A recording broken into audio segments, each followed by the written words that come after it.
આમોદ નગરપાલિકાના વહીવટી તંત્રની બેદરકારી અને આડેધડ આયોજનનો એક ચોંકાવનારો કિસ્સો સામે આવ્યો છે। નગરમાં સ્વચ્છતાના દાવાઓ કરતી નગરપાલિકાએ આઈ લવ આમોદ સેલ્ફી પોઈન્ટ ગંદકી અને કાદવથી ખદબદતી જગ્યા પર સ્થાપિત કર્યો છે।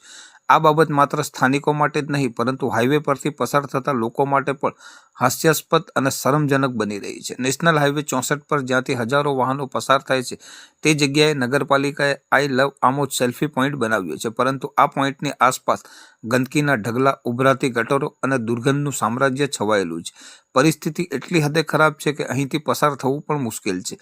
આશ્ચર્યની વાત તો એ છે કે નગરપાલિકાના સત્તાધીશો નાનામાં નાના કામનો પ્રચાર સોશિયલ મીડિયા પર ફોટા અને વિડીયો દ્વારા કરે છે, પરંતુ આ ગંદકીવાળા સેલ્ફી પોઈન્ટનો એક પણ ફોટો વાયરલ થયો નથી, જે તેમની પોતાની જ પોલ ખોલે છે। તાજેતરમાં જ એક કરુણ અને આશ્ચર્યજનક ઘટના બની છે। ગંદકીના આ પોઈન્ટ પાસે એક ડુક્કર ખુલ્લી પાણીની ચેમ્બરમાં પડી ગયું। લોકોની ચર્ચા મુજબ આ જગ્યાએ કોઈ સેલ્ફી લેવા ન આવતા જાણે ડુક્કરે જ ઓપનિંગ કર્યું હોય તેવી સ્થિતિ સર્જાઈ હતી। આ ઘટનાએ નગરપાલિકાની બેદરકારીની હદ દર્શાવી છે। આ અગાઉ પણ મુખ્ય બજારમાં અતુલ બેકરી પાસે એક નાગરિક ખુલ્લી ગટરની ચેમ્બરમાં પડી જવાની ઘટના બની હતી અને તેનો વિડીયો પણ વાયરલ થયો હતો, છતાં આજે પણ એ ગટર ખુલ્લી જ છે। આ પ્રકારની બેદરકારી જીવલેણ અકસ્માતોનું કારણ બની શકે છે। આમોદના નગરજનોએ સોશિયલ મીડિયા પર આ ગંદકી ભરેલા સેલ્ફી પોઈન્ટ સામે ઉગ્ર વિરોધ દર્શાવ્યો છે।